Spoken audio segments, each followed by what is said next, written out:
Selamat pagi Pak Eko dan teman-teman semuanya. Di sini saya ingin mempresentasikan tugas, kebijakan dividen dan aksi korporasi atau corporate action.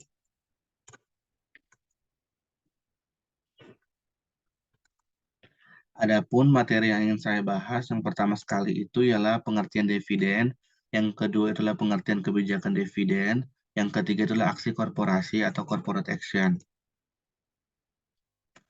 Apa itu dividen? Dividen merupakan bagian dari laba atau pendapatan suatu perusahaan yang besarannya telah ditetapkan oleh direksi dan juga disahkan dalam rapat para pemegang saham yang nantinya akan dibagikan kepada seluruh pemegang saham. Sedangkan untuk kebijakan dividen atau dividen policy adalah keputusan apakah laba yang didapatkan perusahaan akan dibagikan pada pemegang saham sebagai dividen atau akan ditahan dalam bentuk laba ditahan untuk pembiayaan investasi di masa mendatang. Yang ketiga itu ialah aksi korporasi. Seperti yang kita pelajarin, bahwasannya untuk aksi korporasi itu ada berbagai jenis. Yang pertama sekali itu ialah cash dividend, dividen saham, yang ketiga itu stock split, yang keempat itu adalah pembelian kembali saham. Namun kali ini saya ingin membahas aksi korporasi berupa cash dividend atau dividen tunai merupakan pembagian keuntungan modal investasi yang dilakukan secara tunai. Kadang-kadang perusahaan membayar dividen sebanyak 2 hingga 4 kali untuk dalam 1 tahun. Dana pembayaran dividen tunai akan diambil dari keuntungan yang ditahan oleh perusahaan sehingga laba otomatis ditahan serta kas perusahaan berkurang. Berikut adalah contoh perusahaan yang saya ambil yang melakukan aksi korporasinya berupa cash dividend atau dividen tunai. Yang pertama itu perusahaan gas negara TBK atau dengan kode sahamnya PGAS. Sebelum perusahaan itu melakukan aksi korporasi, tentu sekali perusahaan itu harus terdaftar terlebih dahulu di Bursa Efek Indonesia atau di pasar modal. Nah, untuk perusahaan gas negara TBK ini terdaftar di Bursa Efek Indonesia pada tanggal 15 Desember 2003. Adapun total saham terdaftarnya itu ialah 4,3 miliar dan aksi korporasi yang dilakukan oleh perusahaan gas negara TBK ini ialah mengalami perubahan pembayaran dividen yang sebelumnya tanggal 28 Juni 2023 menjadi tanggal 27 Juni 2023 dan membagikan dividennya itu sebesar 228 juta US dollar atau setara dengan 3,42 triliun dengan dividen per saham menjadi Rp141. Yang kedua itu yang saya ambil ialah PT Adaro Energi Indonesia Tbk dengan kode saham ADRO. Perusahaan ini terdaftar di Bursa Efek Indonesia pada tanggal 16 Juli 2008 dengan total saham terdaftarnya itu 31 miliar. Adapun aksi korporasi yang dilakukan oleh PT Adaro Energi Indonesia Tbk ini ialah PT Adaro membayar atau membagikan dividen kepada para pemegang saham sebesar 1 miliar US dollar. Adapun rasio pembayaran dividen alias dividen payout ratio atau DPR tahun 2022 emiten tambang batubara ini sebesar 40,11%.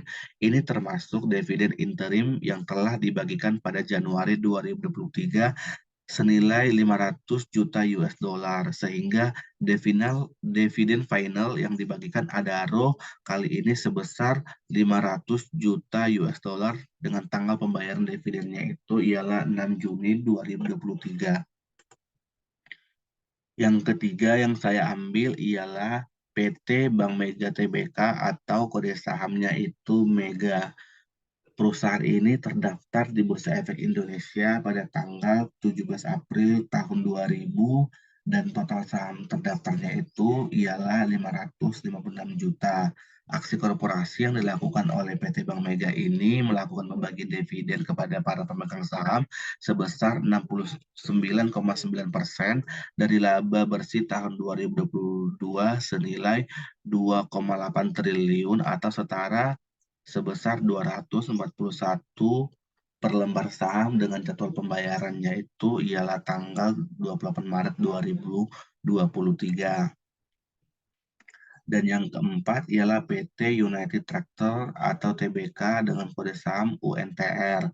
Adapun perusahaan ini terdaftar di Bursa Efek pada tanggal 19 September 1989 dengan harga penawarannya itu di 7.250. Nah, perusahaan ini melakukan aksi korporasi yang menyetujui pembagian dividennya untuk, tahun buku 2022 ini sebesar, 22,5 triliun dari laba dan, perusahaan ini juga sebelumnya pernah melakukan pembayaran dividen, pada 24 Oktober 2022 yaitu sebesar 3 triliun sehingga, total dividen yang dibagikan oleh perusahaan United Tractor ini ialah 7.003 per saham dengan tanggal pembayaran dividen tunainya itu ialah 12 Mei 2023. Dan yang kelima itu ialah PT Wilmar Cahaya Tbk atau dengan kode saham CK. Perusahaan ini terdaftar di Bursa Efek Indonesia pada tanggal 9 Juli 1996 dengan total saham terdaftarnya itu ialah sebesar 119 juta. Aksi korporasi yang dilakukan oleh perusahaan Wilmar Cahaya Tbk ini ialah pembagian dividen ini telah mengantongi persetujuan rapat umum pemegang saham pada tanggal 26 Mei 2023. Total dividen Wilmar mencapai 59,50 miliar. Dividen ini mencapai 26,96% dari laba tahun lalu yang mencapai 220 miliar. Sehingga laba ditahan untuk membiayai kegiatan operasional ini ialah seperti untuk penggunaan modal kerja, membayar utang, dan lain-lain. Dengan tanggal pembayaran dividen untuk perusahaan PT Wilmar Cahaya Tbk ini ialah tanggal 27 Juni 2023. Adapun kesimpulan yang dapat saya ambil adalah yang pertama itu, pembagian dividen tunai dapat menjadi sinyal positif bagi para pasar dan investor tentang kinerja keuangan yang baik dari perusahaan. Jika perusahaan mampu membayar dividen secara konsisten, hal ini dapat mencerminkan stabilitas keuangan dan kepercayaan terhadap prospek bisnis perusahaan. Yang kedua itu ialah saya ambil pembagian dividen biasanya mempengaruhi harga saham perusahaan, namun pengaruhnya tidak selalu pasti. Kadang-kadang harga saham bisa naik setelah pembagian dividen karena investor menganggapnya sebagai tanda keberhasilan perusahaan. Namun ada juga kemungkinan harga saham turun setelah pembagian dividen karena ekspektasi investor tidak terpenuhi atau adanya faktor-faktor lain yang mempengaruhi pasar. Demikian hasil persentase yang bisa saya sampaikan pada pagi hari ini. Apabila ada kata yang salah, saya minta maaf. Saya ucapkan sekian dan terima kasih.